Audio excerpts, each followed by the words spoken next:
자, 이어서 우리 공과의 말씀을 살펴보겠습니다. 공과의 말씀 이사야 34장으로 왔는데요. 34장 1절부터 마지막 17절까지 있는 말씀이에요. 말씀의 제목은 만국을 향한 여호와의 진노, 이렇게 말씀의 제목을 잡았어요. 17절까지 있는 말씀인데 대지도 3개로 나눴습니다. 8절까지 먼저 만국을 멸하기로 하나님께서 작정하셨다는 거고, 그리고 9절부터 15절까지 두 번째로 짐승들의 초소로 변하게 될 그 대적들의 땅, 에돔을 얘기를 했는데 이건 하나님을 대적하는 모든 대적 세력들을 얘기를 하는 거예요. 그리고 마지막으로 16절과 17절 하나님의 말씀, 여호와의 말씀이 반드시 성취가 될 것이다. 그 말씀이 16절 17절. 먼저 만국을 멸하기로 작정을 하셨는데 1절의 말씀이죠. 보시면 열국이여 너희는 나와 들을지어다. 민족들이여 귀를 기울일지어다. 땅과 땅에 충만한 것, 세계와 세계에서 나는 모든 것이여 들을지어다. 예, 열국이여 너희는 나와 들을지어다.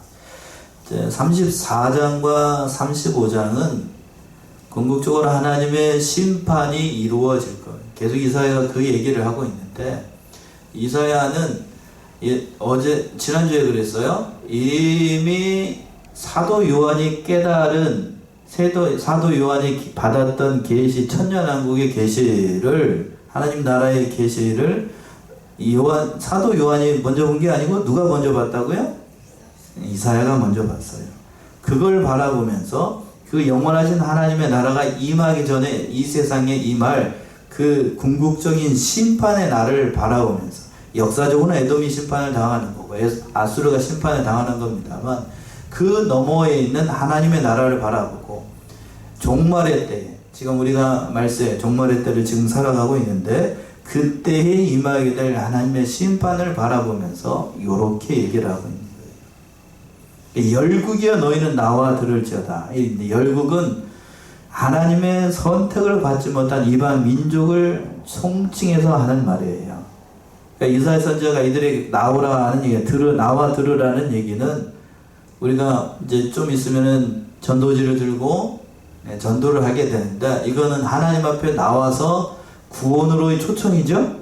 나와서 구원 받으라는 얘기인데, 여기서 34장과 35장에 나와 있는 그러한 이 말씀은, 나오라는 얘기는 구원으로의 초청이 아니고 또 증인으로서의 소환도 아니라 심판의 선고를 듣기 위해서 강제로 소환하는 거예요. 지금 여러분 우리나라 형평가는 강제 소환장, 검찰의 구인장 발행과 소환 명령을 내리잖아요. 그것처럼 강제 소환하는 게 강제. 그들의 심판이 피할 수 없다는 거예요. 그러니까 여기 계신 분들은 다 하나님 앞에, 모든 인간은 선악간에 누구의 심판대 앞에 서게 됩니까? 그리스도의 심판대 앞에 다 서게 돼요. 선한 일을 한 사람은 선하게 평가를 받을 거고, 그 심판대 앞에서 악한 일을 한 사람은 악하게 심판을 받게 되는 거예요. 누구도 피할 수가 없어요. 저도 그렇고 여러분도 그렇고 다 그 심판대 앞에 서게 됩니다.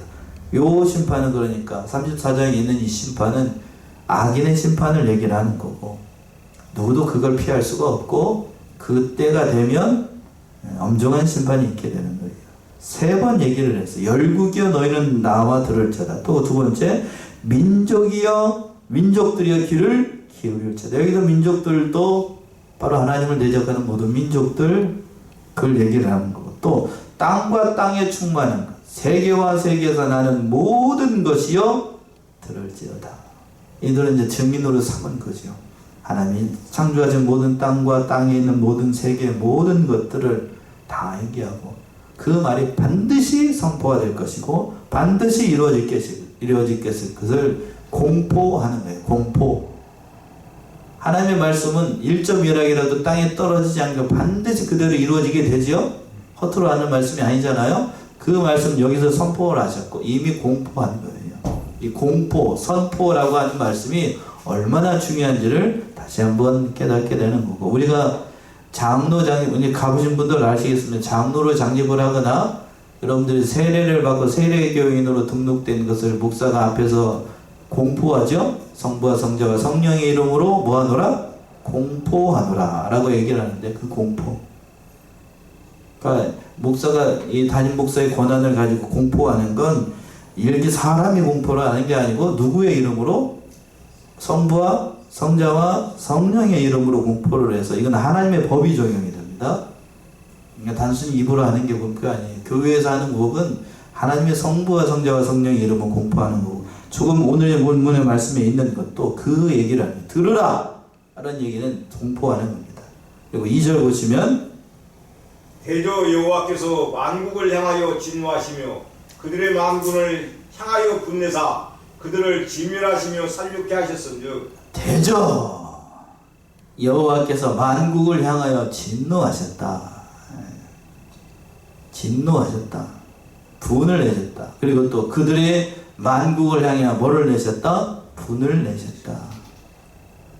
하나님께서 이렇게 만국을 향하여 진노하시고 만국을 향하여 분을 내시는 이유는 당연히 하나님의 백성들을 보호해야 되고 하나님의 말씀을 순종해야 되는 그들이 하나님의 말씀에 순종하지 않고 하나님 믿는 세력들, 교회를 핍박하고 대적했기 때문에 하나님이 진노하시고 그들을 향하여 분을 내신다는 거예요. 하나님의 준엄한 심판이 있게 된다는 얘기입니다. 그런데 여기서 중요한 표현이 그 하반 2절 하반절에 나오게 되는데 그들을 어떻게 하시면 어떻게 한다고 되어 있어요? 그들을 진멸하시며 어떻게 또 한다? 살육케 하셨다. 성경에서 보시게 되면 진멸이라는 말이 가끔 나와요. 진멸이라는 히브리 말이 중요한데 이건 헤렘이라고 하는 말이에요. 헤렘. 기본적인 뜻은 그런 뜻이에요. 하나님께 속한 것으로 인간이 사용하지 못하고 전적으로 누구에게 다 드려야 된다? 하나님께 드려야 된다. 이거를 헤렘, 우리말로 번역을 할 때 이걸 뭐라고 번역을 했냐면 진멸이라고 얘기했어요. 진멸이라고 번역을 했어요. 그러니까 이것이 처음으로 적용이 된 게 어느 때냐면은 구약의 이스라엘 백성들이 그 요단강을 건너와가지고 첫 번째로 맞이한 성이 뭐였죠? 무슨 성이었죠? 여자로 시작합니다. 여리고성이에요. 그 여리고성을 정복을 할 때 하나님께서 여리고성에 있는 모든 것들, 숨을 쉬는 모든 것, 그리고 거기 안에 모든 것들을 다 어떻게 하라고 그랬어요? 진멸하라. 그 모든 성에 있는 모든 것들은 누구의 것이니? 하나님의 것이니 어느 것 하나도 취하지 말라라고 얘기했어요. 근데 그 말씀을 순종했나요? 안 했나요? 안 했어요. 아간이 범죄해가지고 그 진멸해야 될 그 하나님 말씀을 순종하지 않았기 때문에 누가 진멸당하냐면 아간과 그 모든 일가족이 여호수아가 지켜보는 앞에서 이스라엘 백성들이 지켜보는 앞에서 맞아 죽었습니다. 죄악이 그렇다는 거예요. 죄가 그렇다는 거. 이 헤렘이라고 하는 것, 진멸이라고 하는 것, 죄를 완전히 끊어버린다는 거예요. 앞에서도 말씀드렸던 것처럼 인간이 과거에 그 수행해야 될 모든 이 죄악의 세력들을 진멸하라고 했는데 오늘 5절의 말씀에서 그랬죠. 여호와의 전을 어떻게 하라고요? 정결케 하라, 성결하라, 거룩하게 하라고 했는데 사람은 그 말씀을 온전히 순종할 수 없습니다. 그래서 앞에서 그랬어요. 누가 정결케 하기를 앞장선다고 그랬냐면 누가요? 내가. 거기서 내가는 누구였어요? 바로 히스기야였죠. 히스기야는 누구를 예표한다고요? 예수님께서 정결케 하는 거예요. 성전을 정결케 하는 것도 궁극적으로 인간도 물론 노력을 해야 되고 거룩해야 됩니다만 그 모든 일을 행하실 수 있는 분은 오직 한 분밖에 없어요. 누구? 예수님밖에. 그럼 오늘 본문의 말씀도 마찬가지예요. 그들을 진멸하고 살육케 하신다는 것은 하나님께서 하나님의 방법을 통하여서 그들을 완전히 심판할 것이라는 얘기예요. 누구를 통하여서? 구원도 누구를 통하여서? 예수를 통하여서. 심판도 누구를 통하여서? 예수님을 통하여서. 그러니까 믿으면 우리는 구원을 받는 거고 믿지 않으면 그 구원이 뭘로 적용이 돼서? 심판으로 적용이 돼서 예수님을 통해서 심판이 이루어지게 되는 거예요. 그러니까 어떻게 됐든지 간에 우리는 누구를 잘 믿어야 되는 거 있죠. 결론이 나왔어요? 예수를 잘 믿어야 돼요. 그래서 그날이 어떻게 되는가? 3절 보시면 3절. 그 살육당한 자는 내어 던짐받으며 그 사체의 악취가 솟아오르고 그 피에 산들이 녹을 것이며 이제 3절부터 이제 저기 15절까지 말씀은 그 날 예수님이 재림하시기 전에 있을 궁극적인 심판이 있을 이 구약에서는 예수님의 재림 날이 아니고 여호와의 날이라고 표현해요. 그 여호와의 날에 있을 그날에 있을 이 땅에 있을 그 심판을 이렇게 얘기를 하는 거예요. 인간 편에서 봤을 때 그리고 믿지 않는 사람들 편에서 봤을 때 3절에서부터 15절의 말씀은 너무나도 끔찍합니다. 이걸 사람의 관점으로 본다라고 하면 믿지 않는, 쉽게 얘기해서 객관적으로 이 모든 것을 바라보고 있는 사람들, 여기서 객관적이라고 하는 건 좋은 의미가 아니에요. 믿음이 없이 객관적으로 성경을 보는 사람들은 너무 잔인해요. 이걸 차마 인간의 눈으로 눈뜨고 설명하기가 어려울 정도라니까. 근데 믿음의 눈으로 본다라고 하면 이 3절에서부터 15절의 말씀은 시원합니다. 왜 그렇죠? 앞에서 그랬어요. 어떻게 되기 때문에? 죄를 어떻게 하라고 그랬어요? 진멸하라고 그랬어요. 죄를 대충 넘어가라? 하나님 그렇게 얘기하십니까? 아니죠? 죄를 진멸하지 않으면 죄가 다시 일어나요. 그래서 하나님께서 죄를 진멸해야 되기 때문에 진멸할 수 있는 방법은 딱 한 가지 방법밖에 없어요. 누가 죽어야 됩니까? 예수님이 죽어야 돼요.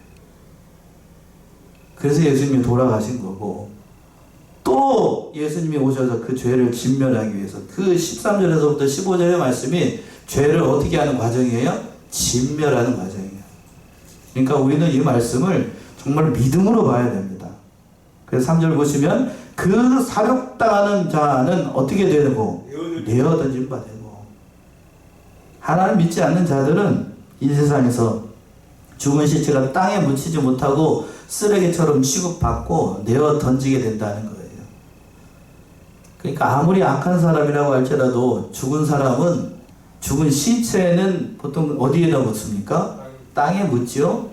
그래서 아무리 악한 사람이라고 할지라도 그 사람이 어떻게 됐으면, 죽었으면 그 사회법으로도 우리나라 법으로도 그 사람이 죽었다 그러면 모든 것이 다 상황 종료예요.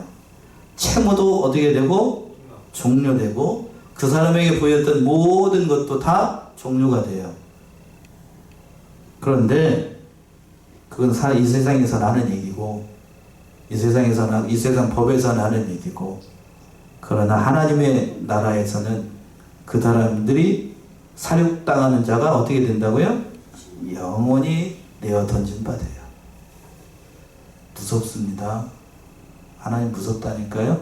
그리고 하반절에 그 사체의 악취가 어떻게 된다고요? 솟아오르고, 그리고 그 피의 산들이 어떻게 될 것이다? 녹을 것이다. 심판을 당해서 사체가 쌓이고 그 피가 흐르는 강물과 같이 흘려서 그 말세에 있을 그 심판이 너무나도 끔찍하다는, 마치 노아의 홍수 심판 때 온 세상이 뭘로 다 뒤덮었던 것처럼, 물로 다 뒤덮었던 것처럼, 두 번째 궁극적인 심판의 날은 그 모든 피의 산이 녹을 정도로 피바다가 된다는 얘기예요. 그러니까 이렇게 얘기를 하니까 믿음이 없이 보게 되면 하나님 어떻게 보이는 거예요? 무섭고 잔인하고 아주 흉악하고 그러한 분으로 보입니다. 그러나 앞에서 얘기한 것처럼 죄는 어떻게 해야 된다고? 높아지면서 얘기하면 다시 잊어버릴 것 같으니 어떻게 해야 된다고요? 진멸하는 과정이에요.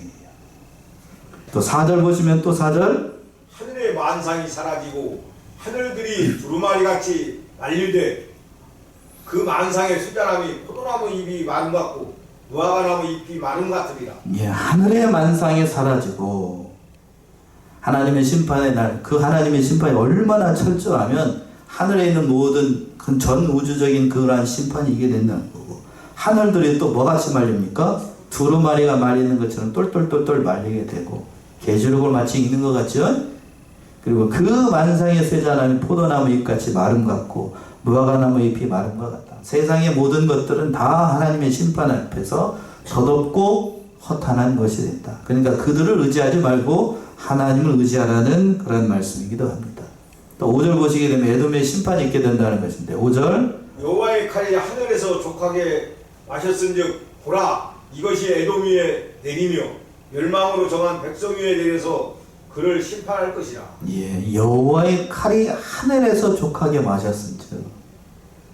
참, 하늘에 여호와의 칼, 하나님의 칼이 어디에서 족하게 먹었다고요? 하늘에서부터 족하게 마셨어요. 뭘로 족하게 마셨을까? 바로 피로.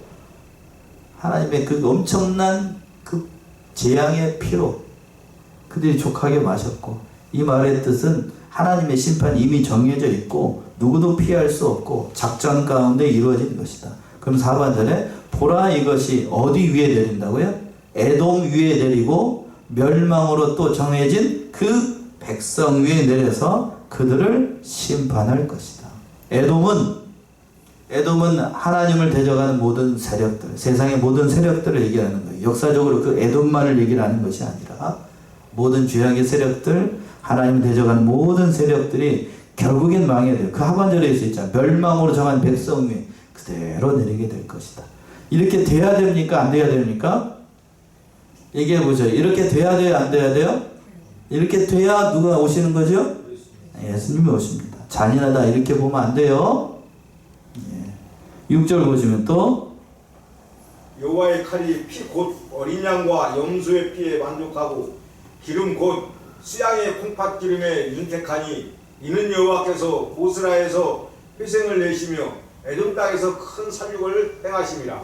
예, 여호와의 칼이 곧 어린 양과 염소의 피에 만족하고, 그냥 문자적인 의미로 만족한다는 것은 가득 채운다는 얘기니까 가득 채워야 돼요.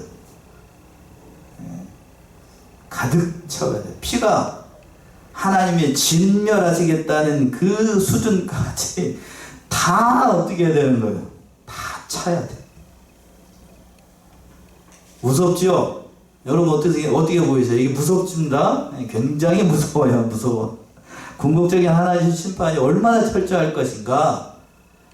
하나님이 지금 겨우 그 얘기를 하네요. 이제 하나님이 신실하시다고 얘기를 할 때에는 믿는 편에서 봤을 때에는 구원이 어떻다는 거고 신실하다는 거고, 믿지 않는 편에서 봤을 때에는 심판이 어쩌다는 거예요? 신실하다는 거예요. 얼마나 철저하게 하나님이 심판하실 것인지. 누구를 죽이시는 것까지 하면서 하나님께서 신실하다는 걸 보이셨냐면 거듭 얘기합니다. 누구를? 예수님을 죽이는 것까지 하면서 신실하게 약속을 하셨어요. 그렇다라고 하면 그 예수님을 죽인 세상에 대해서 어떻게 심판을 하실 것인가? 그건 불을 보듯 뻔한 일 아닙니까? 그렇죠? 그게 하나님의 공의요, 하나님의 사랑이라는 겁니다.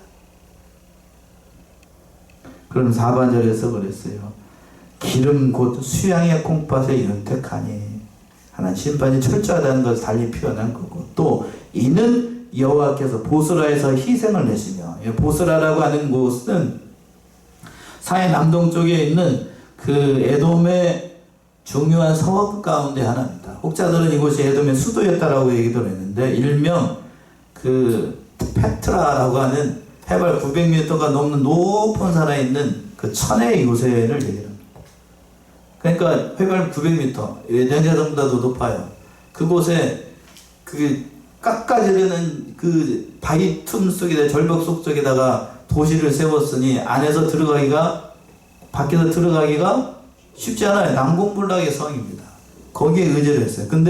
그런데 그곳에서 뭐를 드리게 되냐면 희생을 드리게 된다는 거예요. 희생 제사를 드린다는 얘기는 이게 그들을 뭐 구원한다는 얘기가 아니고, 거기에 살고 있는 사람들, 죄악된 세상 세력에 의지하면서 살고 있는 사람들을 어떻게 한다는 얘기냐면, 그들을 뭘로? 희생 제사로 삼겠다. 그들을 다리 표현하면 어떻게 하겠다. 앞에서 이미 얘기했어요. 진멸할 것이다. 아무리 에돔과 같은, 아무리 견고한 그런 성읍에 살고 있어도 누구도 하나님의 심판을 피할 수 없다는 얘기입니다. 아무도 필요 없다. 천금 만금을 쌓아놓고 부귀와 영화가 하늘 끝에 닿아도 그들은 하나님의 심판을 피할 수 없다. 그 얘기를 하고 있는 거예요.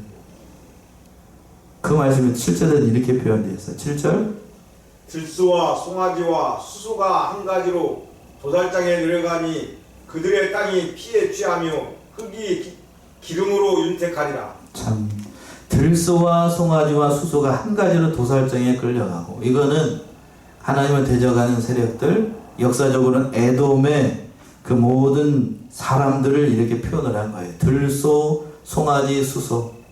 에돔에 있었던 각계각층의 사람들을 하나님의 심판을 피하지 못하고 결국 어디로 끌려가는 것 같이 도살장으로 끌려가는 것처럼 그들의 심판을 피할 수 없게 된다는 겁니다. 계시록에 있는 것처럼 주님이 재림하시게 되면 바위야 나를 숨겨라, 뭐야 말을 숨겨라 그러잖아요. 아무도 피할 수 없다는 거예요. 그들의 땅이 뭐에 취하고 피에 취하고 흙이 기름으로 윤택하리라. 얼마나 많은 피를 흘리게 되면 피의 땅이 취하게 되고, 술을 많이 마신 것처럼 취하게 되고, 또 흙이 기름으로 윤택하게 된다. 그 기름, 고기를 잡으면 기름이 나오잖아요. 그 흙이 뭘로? 그 기름으로. 여기서 기름은 그냥 동물의 기름이 아니고 뭔 기름이에요? 사람의 기름으로.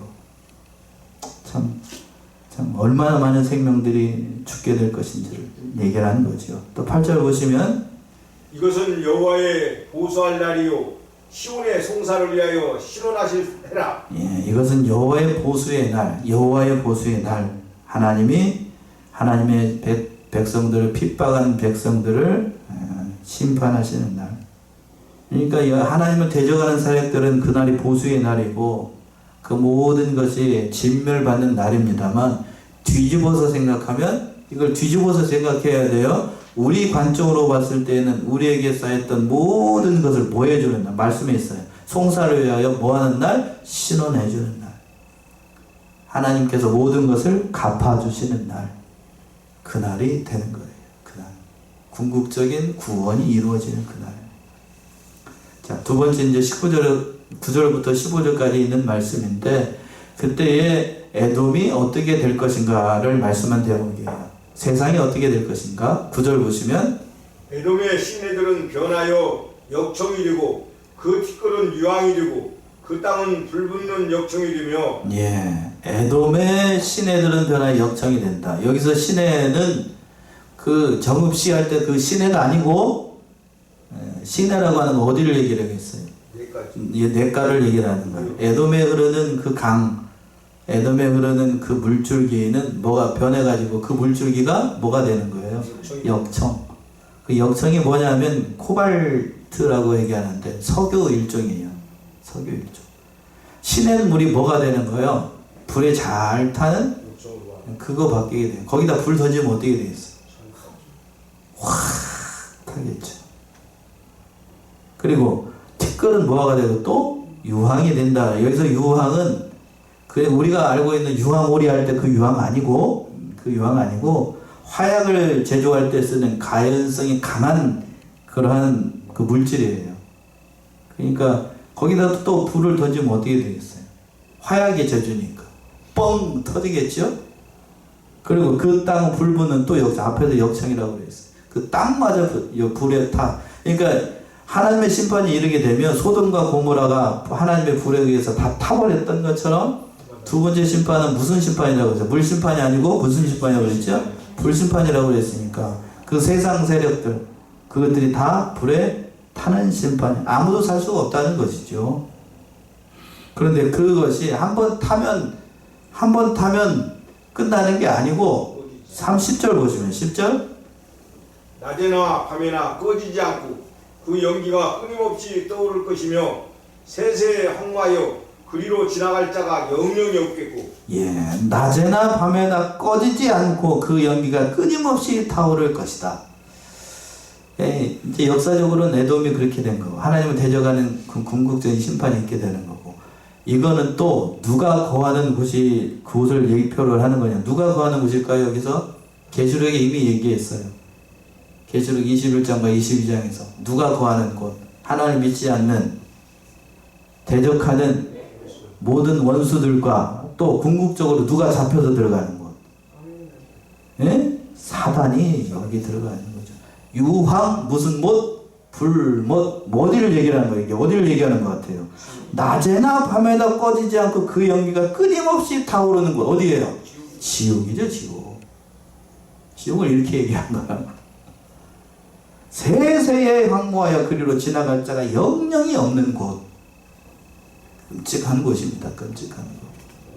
그들은, 그러니까 하나님의 대적들은 이 땅에서도 지옥을 맛보게 된다는 얘기입니다. 그리고 그렇게 돼서 어떻게 되는가? 11절 보시면 당하와 고슴도치가 그 땅을 차지하며 부엉이와 까마귀가 거기 거할 것이라. 여호와께서 혼란의 줄과 공허의 줄을 에돔에 베푸실 것인즉. 예, 당하. 개역 성경은 당하라고 되어 있고 개정판은 뭐라고 되어 있습니까? 당하새라고 되어 있죠. 당하새가 뭔지 제가 찾아봤습니다만 뭔지 잘 모르겠어. 아무튼 그런 새가 있는 모양이요. 그런 새. 그리고 또 뭐라고 되어 있습니까? 고슴도치. 고슴도치가 땅을 차지하고 또 뭐하고 부엉이와 까마귀. 제가 이제 말씀을 준비하면서 살펴보니까 여기에 있는 네 가지 이 생물들은 다 레위기에 따르면 사람이 먹을 수 없는 부정한 짐승입니다. 그러니까 그곳은 하나님께서 부정하다고 칭한 그러한 새들이 거하게 되는 땅으로 전락하게 된다는 얘기예요. 그리고 또 하반절에서 보시면 여호와께서 혼란의 줄과 공허의 추를 에돔에 베푸실 것이다. 이 역설적인 표현인데 줄과 추는 본래에 추는 하나님께 본래 목적이 그거예요. 건축을 할 때에 그 건물의 수평으로 잘 맞춰 있는지 또는 각도를 잴 때에 쓰는 게 줄과 추잖아요. 근데 그 줄과 추를 하나님의 심판의 도구로 사용을 해서 그들을 심판할게 정확하게 심판한다는 거예요. 참 본래는 선한 목적으로 창조되었던 줄과 추가 마지막 날에는 심판의 도구로 된다는 것. 참 가슴 아픈 말씀이기도 하지요. 12절 보시면 그들이 국가를 이으려 하여 기후인들을 부르되 아무도 없겠고 그 모든 방백도 없게 될 것이요. 예, 그들이 국가를 이으려고 귀인들을 부르되 아무도 없고 다스릴 사람 그 나라를 존속시키기 위해서 다스릴 사람은 없지만 뽑으려고 하지만 지도자들도 없고 왕국을 거스를 만한 그런 사람이 없게 될 것이다. 철저한 심판이 있을 것이라는 얘기고 13절 보시면 그 궁궐에는 가시나무가 나며 그 견고한 성에는 엉겅퀴와 새 품이 자라서 시랑의 굴과 타류의 초소가 될 것이니. 예, 그 자랑하던 영화로웠던 그 궁궐에도 무슨 나무가 나고 가시나무가 나게 될 것이고 또 그 견고한 성에는 엉겅퀴와 새품, 새품은 억새풀을 얘기를 한대요. 억새풀. 그 견고한 성에 엉겅퀴와 억새풀이 난다는 것은 사람이 살 수 없는 그러한 곳이 된다는 거고 그리고 하반절에 시랑의 굴과 타주의 처소가 될 것이다. 사람은 살 수 없고 짐승이나 사는 곳으로 전락하게 될 것이다. 또 13절과 15절 보시면 14절 들짐승이 이리와 만나며 수염소가 그 동료를 부르며 올빼미가 거기 거하여 쉬는 초소를 삼으며 부엉이가 거기 깃들이고 알을 낳아 까서 그 그늘에 모으며 솔개들도 그 짝과 함께 거기 모이리라. 예, 14절과 15절은 에돔성에 거하는 모든 들짐승들의 종류를 얘기를 하는 것인데 여기에 등장하고 있는 모든 것들 보게 되면 잘못 보게 되면 들짐승과 이리가 만나고 오메 원래 들짐승하고 이리하고 만나는 곳이 아닌데 수염소가 동료를 부르는 것. 자 보세요. 들짐승이 이리와 만나게 되면 이리하고 들짐승은 같이 있을 수 있는 존재가 아니에요. 잘못 보게 되면 평화로운 것이다. 아주 목가적이고 아주 이상적인 나라가 될 것이다. 그런 뜻 아니고 얼마나 철저하게 망하게 되면 그런 자들도 함께 어울리는 아주 그냥 아주 묘한 곳이 된다는 얘기죠. 그러니까 지옥에 가게 되면 온갖 종류의 악인들이 다 모여 있어. 그렇겠죠? 살인한 자들, 뭐한 자들 해가지고 지옥에 다 모여 있잖아. 이렇게 나쁜 놈, 저렇게 나쁜 놈, 요렇게 나쁜 놈, 기가 막히게 나쁜 놈, 나쁜 놈. 아무튼 그 모여 있는 것이 다 모인 것이 어디예요?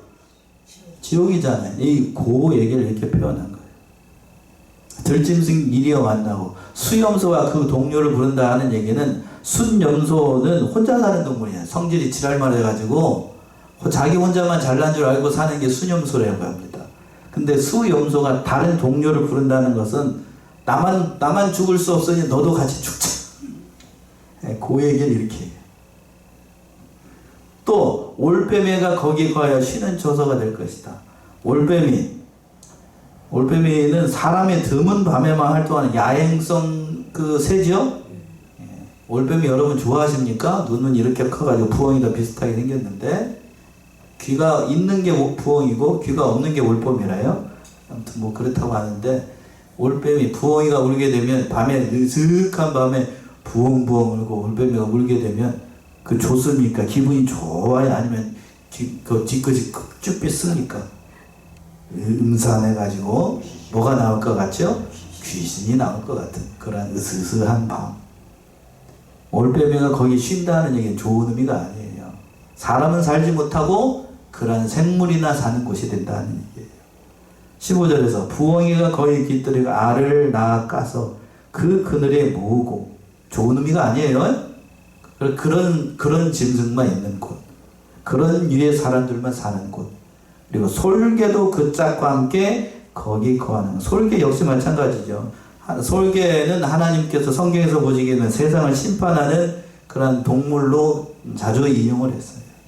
하나님의 심판이 이루어져서 그 화려했던 곳이 죄악된 곳으로 바뀌게 되고 그 모든 것들이 다 이루어지는 그런 곳이 될 것이다 하는 거예요. 자, 그럼 마지막으로 16절, 17절 보시면 하나님의 말씀대로 모든 것이 성취가 된다는 것인데 16절 보시면 너희는 여호와의 책을 자세히 읽어보라. 이것들이 하나도 빠진 것이 없고 하나도 그 짝이 없는 것이 없으리니 이는 여호와의 입이 이를 명하셨고 그의 신이 이것들을 모으셨습니다. 예. 자, 16절 보시면 16절과 17절의 말씀 우리가 조금 주의해서 봐야 되는데 마지막으로 좀 집중해 보세요. 16절 보시면 너희는 여호와의 책을 어떻게 읽어라? 자세히 읽어보라. 개정판은 뭐라고 되어 있어요? 찾아 읽어보라고 되어 있어요. 여호와의 책을 찾아 읽어보라. 자세히 읽어보라. 이거는 무슨 얘기인가 하면 지금 여기까지 했던 여호와의 말씀을 자세히 읽어보라는 얘기예요. 뭔 얘기인지 아시겠죠? 예. 보라!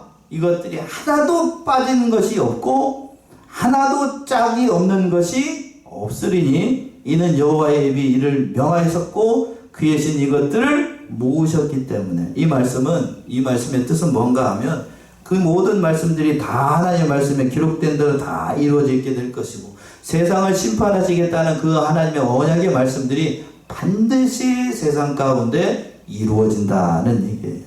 그러니까 궁극적인 심판이 이루어질 것을 하나님의 이름을 걸고 하나님의 주권 가운데 하나님의 계획 가운데 하나님의 말씀대로 성취될 것을 이렇게 얘기를 하는 거예요. 그런데 이거를 잘못 적용을 해가지고 또 그 이단에서는 뭐라고 이걸 이용을 하고 있냐면 그 중반절에서 그랬어요. 이것들이 하나도 빠진 것이 없고 하나도 뭐가 없는 것이 없다? 짝이 없는 것이 없다 라고 해가지고 그러니까 하나님의 모든 말씀에는 뭐가 있다? 짝이 있다 라고 해가지고 성경은 성경으로 풀어야 된다 라고 얘기를 하면서 요 구절을 근거 구절로 삼아가지고 성경의 뭐 영감이나 하나님의 모든 말씀은 성경으로 풀어야 된다 하는 근거 구절로 삼고 있는 말씀이기도 해요. 그러나 그건 올바른 적용이 아닙니다. 이걸 어디서 적용하고 있냐면 지금 대한민국에서 가장 교회를 어지럽히고 있는 무슨 동네? 신천지가 이걸 인용을 하고 있다. 하나도 짝이 없는 것이 없다. 거기다 갖다 붙이는 게 아니고 이 말씀은 좁은 의미로 한다라고 하면 14절과 15절에서 그래요. 들짐승과 새들이 암수가 짝을 지어서 황폐하게 될 것을 예언한 말씀이라고 해요. 그리고 하나님의 말씀이 지금까지 예언한 그 하나님께서 말씀하신 모든 말씀들이 빠짐없이 하나도 낱낱이 없이 다 어떻게 된다? 이루어지게 된다는 거예요. 그러니까 하나님의 섭리, 주권을 강조하는 것이지 그 다른 것으로 적용하게 되면 이건 잘못 적용한 거라고. 그래가지고 신천지에서 요걸 가지고 근거구절로 삼아가지고 요즘 교회 목사들이 뭐 해가지고 무식해가지고 이 말씀도 안 믿는다고. 무식하기엔 지들이 무식한 거지. 그 얘기를 하고 있는 게 아니라고. 그러니까 이 말씀 속에서 우리가 성경을 어떻게 봐야 되고 어떻게 적용해야 될 것인가를 뭐 얘기를 하는 거예요. 그러면서 그 하반절에서 이는 여호와의 뭐가 이를 명하셨고 입이 명하셨고, 이 앞에서 쭉 얘기하는 것이 하나님의 입으로 하나님께서 말씀하신 것이고 또 하나님의 성령으로 이것을 모으실 것이기 때문에 그 말씀대로 그대로 이루어진다고요. 또 17절 보시면 여호와께서 그것들을 위하여 제비를 뽑으시며 신수로 줄을 띄어 그 땅을 그것들에게 나누어 주셨으니 그것들이 영영이 차지하며 대대로 거기 거하리라. 예. 그래서 성경은 한 구절만 그 새해 보게 되면 어느 교회 같은 경우에서는 올해에 우리에게 주신 말씀 해가지고 요렇게 해가지고 책갈피 비슷해가지고 만들어가지고 이렇게 로또 뽑는 것처럼 이렇게 하나씩 뽑으라고 하는 게 있죠. 저는 그거 별로 좋아하지 않아요. 그렇게 보는 건 저는 성경의 문맥을 중요시합니다. 앞뒤 문맥을 중요시하는데 요렇게 딱 잘라 붙이기로 하는 건 성도들이 잘못 이해하기가 쉽다. 마치 뭐 하는 것처럼 복 받으려고 그렇게 하는 것처럼 기복신앙으로 기울어지기가 쉬워서 별로 좋아하지 않아요. 그러니까 16절의 말씀이 잘못 적용하게 되면 그런 일이 있다는 것은 17절을 유심히 보게 되면 이것이 잘못됐다는 걸 금방 알 수 있다고요. 신천지가 하는 것들이. 여호와께서 그것들을 위하여 뭐를 뽑으셨다고요? 제비를 뽑아서 친수로 친히 줄을 띄어서 그 땅을 그들에게 나눠줬으니 하나님께서 이렇게 명하셨으니 지금까지 명한 모든 것들이 누구의 뜻대로 된다? 하나님의 뜻대로 된다는 거예요. 그러니까 하나님의 모든 말씀은 말씀대로 이루어지게 된다는 얘기입니다. 여기에 초점이 있어요.